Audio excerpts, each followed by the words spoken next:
सर्दियों की छुट्टियां ख़त्म हो चुकी हैं और स्कूल जो हैं दोबारा ओपन हो चुके हैं। लेकिन सम टाइम्स ऐसे होता है कि हम रूटीन के कामों में या बाकी चीज़ों में इतने बिज़ी होते हैं कि स्कूल खुलने से 1 दिन पहले हम लोग बस जल्दबाज़ी में सारे काम कर लेते हैं। आज की वीडियो में मैं आपके साथ शेयर करूँगी कि किस तरह आप टाइम पर सारे काम करके हर चीज़ अपने बच्चों की नीट एंड क्लीन कर सकते हैं और प्रॉपरली प्लानिंग के साथ उनको स्कूल भेज सकते हैं। सुबह के वक़्त कोई इतनी ज़्यादा हैसल ना हो और आपको परेशानी ना हो, ब्रेड नहीं है, अंडे नहीं हैं, लंच बॉक्स में क्या पैक करना है। सो आज की वीडियो में मैं वो सारी बातें आपके साथ शेयर करूँगी। सो वीडियो को कंप्लीट वॉच कीजिएगा। अस्सलामुअलैकुम everyone, welcome to my channel, welcome to another vlog. I hope आप सब ठीक होंगे। हम लोग भी अल्हम्दुलिल्लाह ठीक हैं और मेरे बच्चों की छुट्टियाँ जो हैं जो विंटर वेकेशन है वो ख़त्म हो चुकी हैं। आज से बच्चों के कल से बच्चों के स्कूल जो हैं वो ओपन हो रहे हैं। तो मैंने 1 दिन पहले जो अरेंजमेंट्स की हैं वो मैं आपके साथ शेयर करती हूँ। तो स्टार्ट करते हैं अपनी वीडियो। सबसे पहले जैसे कल मैंने बच्चों को स्कूल भिजवाना है, तो आज शाम में मैंने बच्चों को नहला दिया है। क्योंकि अब बच्चे 2-3 दिन नहीं नहाएँगे क्योंकि सर्दी बहुत ज़्यादा है। तो यहाँ पर मैंने उनकी प्रॉपर चीज़ें रख दी हैं, जैसे उनके इनर्स रख दिए हैं, हीटर मैंने ऑन कर दिया है, टॉवल वगैरह हर चीज़ मैंने बेड पे रख दी है और यहाँ पर बच्चों को नहलाकर बाहर भेजती जाऊँगी और कपड़े पहनाती जाऊँगी। तो इस तरह मैंने सारी चीज़ें ऑर्गेनाइज़ कर ली हैं। मैं जब भी बच्चों को नहलाती हूँ, ऐसे ही करती हूँ। और मेरी अम्मी भी इसी तरह किया करती थी। मुझे याद है कि कमरा बंद करके, हीटर ऑन करके, पानी गर्म करके हमें नहलाना, बाहर निकाल के फिर कपड़े वगैरह पहनाना, हर चीज़ ऑर्गेनाइज़ पड़ी होती थी और हीटर के आगे बैठ के बस हमें कपड़े पहनाती थी, तो बड़ा ही सुकून मिलता था और ठंड भी नहीं लगती थी। बच्चों को शाम में नहला लूँगी, मैं मॉर्निंग में बच्चों को नहीं नहलाती, स्पेशली जब स्कूल जाते हैं। तो कोशिश करें कि बच्चों की हाइजीन का, उनकी नीटनेस का 1 दिन पहले आपने सारी उनकी चीज़ें कर लेनी है। यहाँ पर मैं बच्चों को एंटी लैश शैम्पू से नहलाऊँगी, ऑल्दो इनके सरों में जुएँ तो नहीं हैं, लेकिन फिर भी एहतियातन मैंने इनके सर साफ़ किए थे आज मॉर्निंग में, तो मैं फिर आज इनको एंटी लैश शैम्पू से नहला दूँगी। जो भी जुएँ होती हैं या फिर अगर कोई जैसे लीखें होती हैं, जो अंडे होते हैं जुओं के वो निकल जाते हैं या हैच होने हों तो वो फिर हैच नहीं होते, तो वो सही रहता है। अभी मैं इनको नहलाऊँगी और जैसे ही इनका स्कूल स्टार्ट हो जाता है, वीकली बेसिस पे मैं इनको एंटी लैश शैम्पू से संडेज़ को नहलाती हूँ। उसके बाद जैसे सर्दियाँ हैं, बॉडी में बहुत ज़्यादा खुश्की हो जाती है क्योंकि हम डेली बेसिस पे नहा नहीं रहे होते, मॉइस्चराइज़ नहीं स्किन कर रहे होते, कपड़े भी चेंज नहीं कर रहे होते। तो इस वजह से मैं इनकी बॉडी पे जब इनको नहलाऊँगी तो जब पूरा शैम्पू वगैरह कर दूँगी, साबुन लगा दूँगी, उसके बाद मैं सरसों का तेल इनकी पूरी बॉडी पे अप्लाई करूँगी। इतनी डीप नरिशमेंट ये कर देता है ना और मॉइस्चराइज़ कर देता है आपकी बॉडी को, कोई खुश्की नहीं होती और ऊपर से मैं 1-2 डिब्बे गर्म पानी के फिर डाल दूँगी। एक्सेसिव जो भी ऑयल होगा वो बह जाएगा और काफ़ी हद तक ऑयल बॉडी में लगा रहेगा। फिर बच्चों को कपड़े पहनाऊँगी।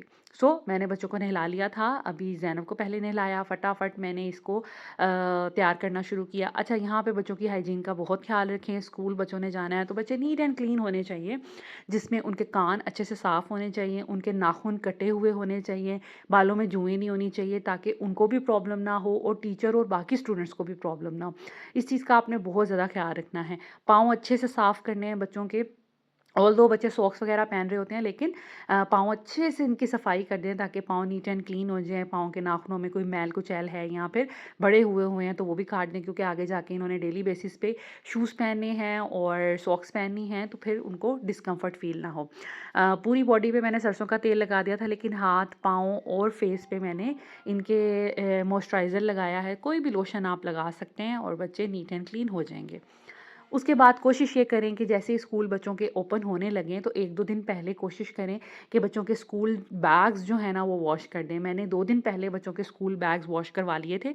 इनको मैं ओवरनाइट पानी में डिप रखती हूँ क्योंकि ये ज़मीन पे रखते हैं अपने बैग, तो इस वजह से बहुत मैले हो जाते हैं। तो मैंने ओवरनाइट इनको सोक करके टब में रखा और नेक्स्ट डे ब्रश के साथ मैं साफ़ कर लेती हूँ। पहले मैं वॉशिंग मशीन में धोती थी, लेकिन बैग ना ख़राब बहुत जल्दी हो जाते हैं, तो अब मैं पानी में सोक करके रखती हूँ।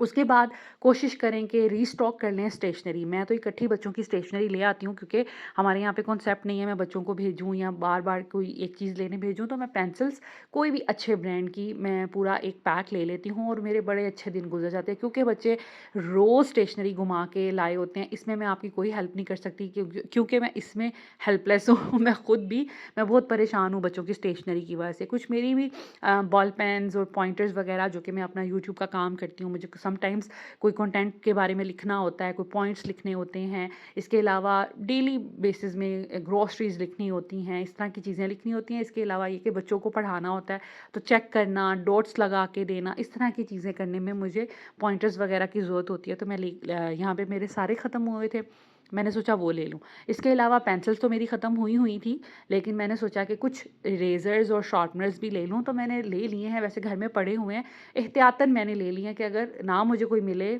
ऑन द स्पॉट, तो फिर मैं बच्चों को एटलीस्ट उनकी फुल स्टेशनरी के साथ स्कूल भेजूँ। स्केल्स मैंने चेक कर लिए थे, इनकी पेंसिल केस में स्केल्स पड़े हुए थे। बस मैं अपने बच्चों को पेंसिल, इरेज़र एंड शार्पनर ही देती हूँ। मैं कोई फैंसी तरह की स्टेशनरी नहीं खरीदती, क्योंकि बच्चे घुमा आते हैं, फिर पैसे ज़ाया हो जाते हैं। तो मैं बिल्कुल बेसिक लेकिन अच्छी क्वालिटी, जैसे डक्स का मैं शार्पनर यूज़ करती हूँ, इसी तरह डक्स वगैरह की ही इरेज़र जो वाइट कलर की अच्छी वाली होती है, और पेंसिल्स भी। तो मैं स्टेशनरी कोशिश होती है कि बेसिक हो लेकिन अच्छी हो और अच्छे से वो चल सके। सो ये मैंने रीस्टॉक कर ली थी। उसके बाद हम करेंगे बैकपैक, जिसमें हम बच्चे की सारी नोटबुक्स रखेंगे, सारी डायरीज़ रखेंगे। कोई नोटबुक अगर सिलने सिलाने वाली है, कोई बाइंडिंग करने वाली है, कोई फट गई है, कोई रैप करने वाली है, तो आप उसको इन टाइम रैप वगैरह करके बच्चे के बैग में डालें, ताकि बच्चा जो स्कूल जाए तो प्रॉपर तैयारी के साथ जाए, कोई चीज़ मिसिंग ना हो। मैंने यहाँ पर ज़ैनब की तो बाइंडिंग हुई हुई है, फ़ातिमा की बुक्स घर आई नहीं थी। नोटबुक्स ये सिर्फ़ एग्ज़ाम्स में घर आती हैं, या कोई काम हो तो फिर आती हैं। तो इस वजह से ना मैं इसको रैप नहीं कर पाई थी। लेकिन ये कि अब जो इनका नया सेशन स्टार्ट हो गया है, ये वाली नोटबुक्स में बहुत से पेजेस हैं, बट टीचर ने अब नई नोटबुक्स का कह दिया है, तो फिर वो मुझे लेके देनी पड़ेगी, उनको मैं कवर करूँगी। और साथ ही साथ ये जो पुरानी नोटबुक्स होती हैं ना, इनको मैं डिस्कार्ड नहीं करती, इसमें काफ़ी पेजेस बचे होते हैं, तो मैं इसको एज़ रफ़ नोटबुक के यूज़ कर लेती हूँ। मेरे पास पहले भी पड़ी हुई हैं रफ़ नोटबुक्स, और फिर मज़ीद ये वाली भी मैं उसी पर्पस के लिए यूज़ कर लूँगी। तो यहाँ पर मैं पहले बुक्स का एक पोर्शन बना रही थी, फिर नोटबुक्स का बना रही थी, दोनों बहनों का। तो मैं पहले बैग में बुक्स रखूँगी, उसके बाद नोटबुक्स रखूँगी, तो इस तरह करके ऑर्गेनाइज़ करूँगी। और जब मैं खुद भी स्कूल में थी ना, मैं इसी तरह अपना बैग हमेशा ऑर्गेनाइज़ रखती थी। मेरे बैग में कभी गन नहीं होता था, मेरी सारी पेंसिल्स शार्प करके मैं रखती थी, बस मुझे एक आदत थी। तो ये आदत जो है ना ऑर्गेनाइज़ेशन की, ये बचपन से ही है, और अब मैं बच्चों के भी अक्सर बैग साफ़ करती हूँ, तो मैं कहती हूँ ये बिल्कुल ध्यान नहीं देते। जब मैं बच्ची थी तो मैं तो बहुत ज़्यादा इस चीज़ पे फ़ोकस करती थी। इवन मैं अपनी बहन का भी बैग साफ़ करती थी। उसके उनके बैग बैग में बहुत ज़्यादा रैपर्स होते थे, क्योंकि वो कैंडीज़ बहुत खाती थी। तो मैं उनका भी बैग जो है संडेज़ को मैं ही क्लीन कर रही होती थी। तो मुझे ख़ैर मज़ा भी इन कामों में आता था। शुरू से ही मुझे ऑर्गनाइज़ेशन के कामों में मज़ा आता है। सो ज़ैनब फ़ातिमा की दोनों की बुक्स मैंने सेपरेट की हैं। बुक्स घर में आई थी, क्योंकि छुट्टियों से पहले एग्ज़ाम चल रहे थे। इसी तरह नोटबुक्स भी सारी घर आई थी। अब ये बैग बहुत भारी हो जाना है और ये स्कूल जाएगा, और टीचर इसमें से सारी बुक्स एंड नोटबुक्स निकाल लेंगी, और सिर्फ डेली बेसिस पे वही बुक्स एंड नोटबुक्स भेजेंगी, जो कि जिस दिन जिस भी बुक का काम मिलेगा। मुझे इनके स्कूल की ये बात बहुत अच्छी लगती है, बच्चों को बहुत भारी भारी बैग नहीं उठाने पड़ते। सिर्फ कभी कभी ऐसे होता है सारी बुक्स घर में आएँ, अदरवाइज़ बुक्स जो हैं वो स्कूल में रहती हैं, तो मुझे बिल्कुल भी टेंशन नहीं होती कि बच्चे इतने भारी भारी बैग कैसे उठाएंगे। और यहाँ पर हमारा बैग धुल भी गया है, साफ़ भी हो गया है, बुक्स भी प्रॉपर अरेंज हो गई हैं, और बिल्कुल सेट हो गया है नेक्स्ट डे स्कूल जाने के लिए। उसके बाद हमेशा याद रखें कि जब भी बच्चों को स्कूल भेजना है, रात को ही आप ब्रेकफ़ास्ट की चीज़ें, और अगर आपने लंच बॉक्स में कोई ऐसी आइटम डालनी है जो बाज़ार से आने वाली है, या घर में भी कुछ सैंडविचेज़ वग़ैरह बनाने हैं, तो उसके लिए ब्रेड अगर चाहिए, अंडे चाहिए, या कुछ भी चाहिए, तो वो आपके पास होना चाहिए। मैं अभी मार्केट गई थी, बस क्विकली सा मैंने सेव मार्ट का एक चक्कर लगाया, जिसमें मैंने एग्स, ब्रेड और कुछ स्टेशनरी ली, और इसके अलावा ये मैंने लंच बॉक्स के लिए चीज़ें ली, क्योंकि एक्सपेक्ट हम कर रहे थे कि शायद छुट्टियाँ एक्सटेंड हो जाएँ। लेकिन छुट्टियाँ एक्सटेंड नहीं हुई, अदरवाइज़ आपको पता है कि मैं लंच बॉक्स प्रिपरेशन करके रखती हूँ, और मेन्यू मैंने हमेशा फ्रीज़र में तैयार करके रखा होता है। तो अब मैं इंशाल्लाह ताला कर लूँगी, अब रूटीन में अगर चीज़ें आ जाएँगी, तो इंशाल्लाह ताला मैं नेक्स्ट वीकेंड तक अपनी सारे बच्चों के लंच बॉक्स के लिए डिफरेंट डिफरेंट आइडियाज़ जो हैं वो फ्रीज़ करके रख लूँगी, आपके साथ भी शेयर करूँगी। तो इस तरह ये हो जाता है, आपको प्लान करने में आसानी हो जाती है। डेली बेसिस पे आप बच्चों को डिफरेंट डिफरेंट चीज़ें ऑफ़र कर रहे होते हैं, और बच्चे जो है ना बड़े मज़े से अपना लंच बॉक्स जो है वो ख़त्म करके आते हैं। लेकिन अभी फ़िलहाल के लिए मैंने ये शॉर्ट्स ले लिए थे, और फ़्राइज़ ले ली थी, चिकन फ़्राइज़। उसके बाद कोशिश करें कि इनके जैसे ये इनका स्कूल ऑफ हुआ था, ये तो बहुत टिपिकल सी बात है और हर मदर ही ये कर रही होती है कि जैसे ही स्कूल ऑफ हुआ यूनिफ़ॉर्म मैंने धोकर एक अलग कैबिनेट में रख दिए थे और जैसे मुझे पता था कि कल स्कूल है तो आज मैंने ये सारे यूनिफ़ॉर्म इनके निकाल के रखे हैं। धुले तो ये हुए थे, अब इनको मैंने अच्छे से प्रेस करके हर चीज़ प्रॉपर प्लेस पे रख दी है ताकि सुबह-सुबह कोई मसला ना हो। एक और बहुत इम्पोर्टेंट बात कि हमेशा जब भी बच्चों का स्कूल ऑन हो जाए तो आपके फ़ोन में एक ऑप्शन आता है, मंडे टू फ्राइडे आपने अलार्म सेट करना होता है।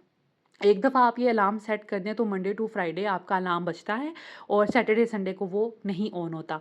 तो उस सूरत में ये होता है कि आपका डेली बेसिस पे अलार्म खुद ब खुद बज रहा होता है। आपको रात को स्पेशली लगाने की ज़रूरत नहीं होती, क्योंकि अगर आप एक दिन का अलार्म लगाएँ ना तो नेक्स्ट डे आपको दोबारा लगाना पड़ता है और समटाइम्स आप भूल भी सकते हो। तो ये ज़रूर आप काम कर लिया करें एक दफ़ा ही और बहुत आसानी हो जाती है। एनीवेज़ नेक्स्ट मॉर्निंग हो गई है, रात को जो काम मैंने करने थे वो मैंने सारे वाइंड अप कर लिए थे। अब नेक्स्ट मॉर्निंग जैसे ही सुबह-सुबह हुई है, बच्चों को उठाना है, तो ये कुछ मौसम है, सर्दी बहुत है। आज जो टेम्परेचर है यहाँ का 4 डिग्री है।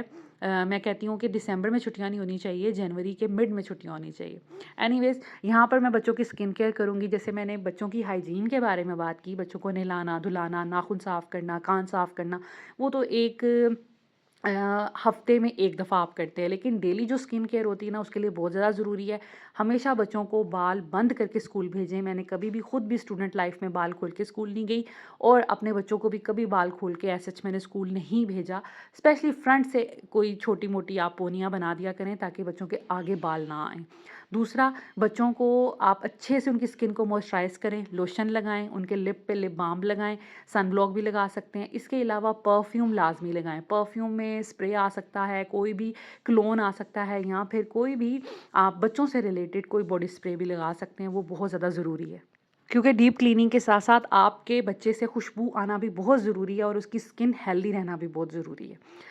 उसके बाद आ जाते हैं, अब मैंने बच्चों को तैयार कर लिया था, उसके बाद हमने बनाया उनका लंच। तो लंच में मैंने ये चिकन फ्राइज़ बनाई थी जो कि मनोसल्वा की मैं लेके आई हूँ। पहले भी मेरे बच्चे खाते थे, फिर मैं बीच में लाना बंद हो गई। तो अभी मैंने एक ये पैकेट ले लिया, एक शॉर्ट्स का पैकेट ले लिया कि बच्चों को रैप-शैप मैं बना के दे दूँगी। अदरवाइज़ मैं कोशिश करती हूँ कि घर में ही कुछ ना कुछ इनको बना के दूँ। सो यहाँ पर मैंने क्विकली कुछ इस तरह की चीज़ें भी फ्रिज में रखी होती हैं हमेशा, ताकि कभी ऐसे होता है आप लेज़ी हो, तबीयत नहीं ठीक, तो आप फटाफट से कोई काम कर दो। और एक और बहुत इम्पोर्टेंट बात, बच्चों को आदत डालें ब्रेकफ़ास्ट करके स्कूल जाने की। हम चारों बहन-भाइयों में आदत थी, अम्मी ने डाली थी कि हम लोग ब्रेकफ़ास्ट करके स्कूल जाते थे, तो हम लोग बड़े एनर्जेटिक रहते थे। ऐसे सोए-सोए, मरे-मरे नहीं रहते थे। तो इसी तरह मैंने भी अपने बच्चों को कोशिश की है कि आदत डालूँ ब्रेक उठते ही ये ब्रेकफ़ास्ट माँगते हैं और ब्रेकफ़ास्ट के बगैर कभी कॉन्सेप्ट ही नहीं है कि स्कूल जाएँ। माशाल्लाह ये ब्रेकफ़ास्ट करती हैं, अच्छा ब्रेकफ़ास्ट लाइक एग और ब्रेड या पराठा, चाय, पराठा, अंडा कुछ भी। और उसके बाद थोड़ा-सा मैं इनको लंच देती हूँ और घर आके फिर ये तकरीबन 3-4 बजे के करीब खाना खाती हैं। तो इस तरह ये होता है, पेट भरा होता है। बच्चा जो जब स्कूल जाता है तो मेरे बच्चों की डाइट हो जाती है, मतलब 4 मील्स ये खाते हैं, जिसमें जो लंच है वो तो स्नैक्स होते हैं। लेकिन एक ब्रेकफ़ास्ट होता है मेन मील, उसके बाद लंच और फिर डिनर। तो मतलब मेरे बच्चे फिर अच्छा खा रहे होते हैं तो मुझे फ़िक्र नहीं होती। और दिन में एक टाइम ये लोग स्कूल से आके पोर्शन एक इनका फ्रूट्स का भी होता है, जिसमें बनानाज़, एप्पल या ऑरेंज जो भी अवेलेबल सस्ते फ्रूट होते हैं ना सीज़नल, वो मैं बच्चों को देती हूँ। सो ये इनका लंच बॉक्स भी मैंने रेडी कर दिया, जिसमें फ्राइज़ डाल दी थी मैंने कुछ, और एक-एक कपकेक, ये काफ़ी हेवी होता है डॉन वालों का ना, तो ये मैंने डाल दिया था। मेरे बच्चों को वैसे भी पसंद है तो ये पूरा खा लेंगी, उसके साथ-साथ फ्राइज़ खा लेंगी, तो इनका पेट अच्छा भर जाएगा, इनका टाइम अच्छा गुज़र जाएगा और उसके बाद फिर घर आके लंच करेंगी। सो ये छोटी-छोटी चीज़ें होती हैं जो कि हमें इन टाइम करनी होती हैं ताकि हमारी फैमिली जो है हेल्दी रहे, कंफर्टेबल रहे और उनकी हेल्थ भी अच्छी रहे। So this is it. I hope आज की वीडियो आपको अच्छी लगी होगी, इन्फॉर्मेटिव लगी होगी। अगर अच्छी लगी हो तो प्लीज़ लाइक एंड शेयर कीजिएगा, चैनल को सब्सक्राइब कर दें, बेल आइकन प्रेस कर दें। Thank you so much.